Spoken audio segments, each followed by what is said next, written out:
Have you ever had an animal come into your life at exactly the right time, just when you needed them the most? Maybe they showed up in a moment of deep grief, uncertainty, or change. I know I've had that happen. And maybe the way they looked at you, the connection you felt, was just something beyond words. What if some animals aren't just pets, but angels in disguise? Today, I'm sharing an amazing story that will make you wonder, do animals sometimes take on earthly forms to guide us, to heal us, and to love us in ways that go beyond what we can explain? Let's dive in. So many people have shared, stories about animals that appear as if guided by fate. A stray finds its way into the arms of someone who just lost a loved one. A pet that sits beside them in the hardest of times, seeming to know exactly what they need. Or even a wild animal that crosses their path and delivers a message at the perfect moment.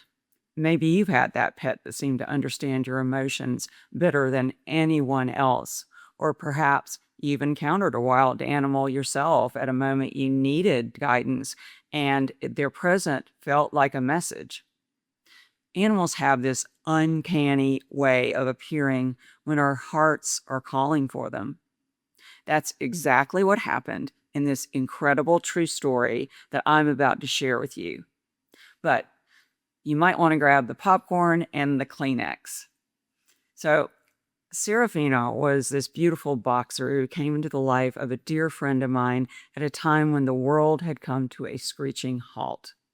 It was during the height of COVID, when everything felt uncertain and still.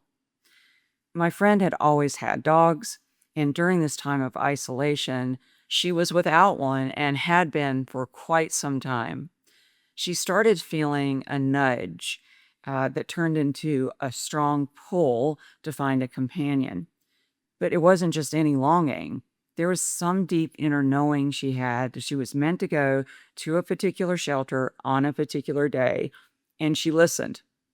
So as she sat waiting for the meet and greet with one of the shelter's dogs, she suddenly felt a presence. And she looked up, and there, being led down the hall, was another dog, a boxer, but not just any boxer. This dog moved with a slow, deliberate grace. Her paws would pat against the tile floor, and her coat, once vibrant, was now a mixture of fawn and silver with touches of white frosting on her muzzle. Usually a sign of the years that she had lived and the wisdom she carried. Her deep, soulful eyes held a quiet knowing, as if she had seen lifetimes of love and loss. Yet she still carried this gentle resilience. There was a regal air about her, a dignity that had not faded with age. And even her walk, even though she was stiff, she was steady, and she carried a sense of purpose. And as she passed, she turned her head and locked eyes with my friend, her gaze lingering, deep, searching, as if recognizing something beyond the physical, something eternal. And in that moment, time seemed to freeze. My friend would later tell me, Tammy, it felt like I was looking into my own soul. She was stunned. The connection was instant, electric, as if they already knew each other. And that was it. Serafina came home with her that very day. Now, on the surface, I know it looked like a simple rescue story, older dog in a shelter needing a home. But this was no ordinary rescue, as my friend would soon discover. Serafina's name came to my friend as an intuitive hit. She named her after the seraphim, the highest order of angels, and she would soon realize just how fitting that name was. From the moment Serafina arrived, she radiated an energy unlike any dog she had ever known. She was calm, she was wise, almost otherworldly. She wasn't just a companion, she was a partner. You see, my friend is a writer, and during their time together, her work took on a profound shift. Every day, Serafina would sit beside her as she wrote, almost as if she were channeling wisdom from another realm. My friend described it as being kind of overlit with angelic energy, as if Serafina was part of a divine team helping to bring important messages into the world. She began noticing that whenever she felt stuck, Serafina would do something. She would shift her gaze, she would touch her hand, she would move beside her, and suddenly the words would start flowing again. So at night, Serafina would rest her head on my friend's leg and just gaze at her, love pouring through her eyes. That was a soul contract. They had come together for a purpose at this particular time. My friend told me, I've never had such a soulful connection with another being. But deep down, my friend had a feeling, sort of an inner knowing, that Serafina wasn't meant to stay forever. So one day, after the manuscript for her book was completed, Serafina suddenly fell ill, though my friend rushed her to the vet. It was as if some unseen force had taken over, and Serafina passed that day in her arms. Just as quietly as she had arrived, she left, almost with a whisper. The morning after Serafina passed, my friend sat in her office, the same space where Serafina had spent countless hours with her. She tried to busy herself with papers and looking over things. Oh, but her heart was so heavy. And even though Serafina was gone, she could still feel her everywhere. She sat down in her favorite chair, the one Serafina had always laid beside, and she closed her eyes for a minute. And then something incredible happened. This peaceful feeling came over her, filling the room like a soft embrace. And then she heard it. Music.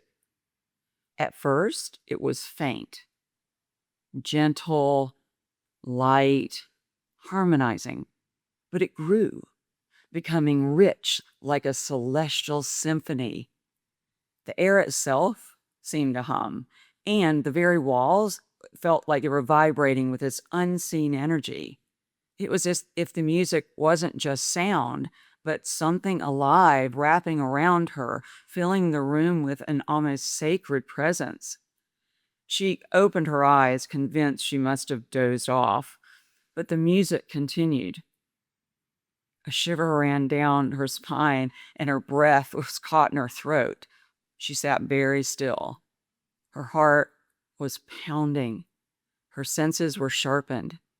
A part of her wanted to dismiss it as exhaustion or as her scientific mind playing tricks on her. But deep down, she knew better. Is this a dream, she wondered?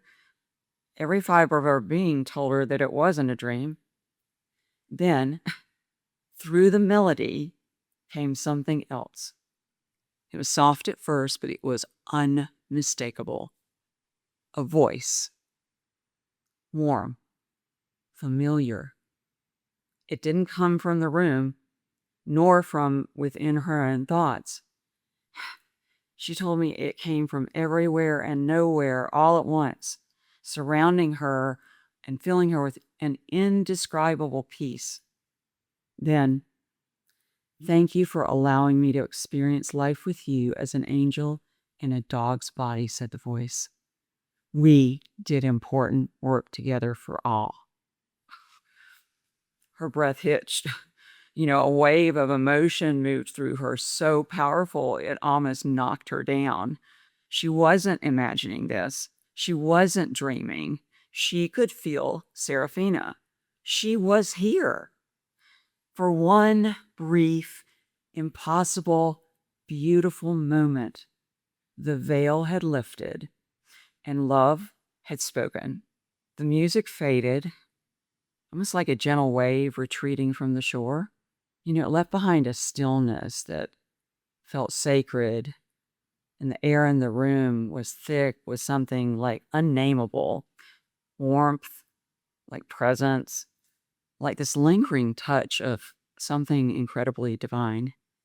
And the silence wrapped around her, but it wasn't an empty silence like it was before. It was full, full of knowing, full of love. And then she cried, this quiet, raw sob. And she pressed her hand against her chest, as if ready, like, to steady the storm of emotion that was rising within her. And tears streamed down her face, not just from grief, but from recognition. Because she knew. She really knew.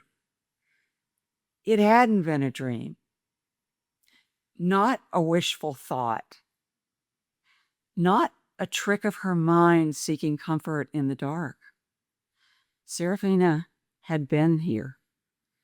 She had felt her, heard her, and in those few fleeting moments, the truth had become undeniable. Love never leaves. The bond they shared, that soul-deep connection that had defied time, logic, and even death, was still intact. Serafina had come back, if only for a moment, to remind her of what she already knew but had struggled to trust. That nothing truly ends, that love, once given, never disappears, that even in absence, presence remains. She sat there in the quiet. She also realized something pretty profound. This wasn't just a gift. It was a lesson. Serafina had come to not to say goodbye. She had come to show her that there is no goodbye. And so in that moment, between the fading echoes of the celestial music and the soft rhythm of her own breath in that room, she made a choice to believe, to trust in the unseen, to know deep in her bones that love is eternal, and that somewhere in a place just beyond the physical, Serafina was still with her, still guiding her, still watching over her, just as she always had. My friend wiped her tears, but she would carry this moment with her forever. Because now she understood. She was never alone. Serafina's story is really more than just a heartwarming experience. It's a reminder for us all.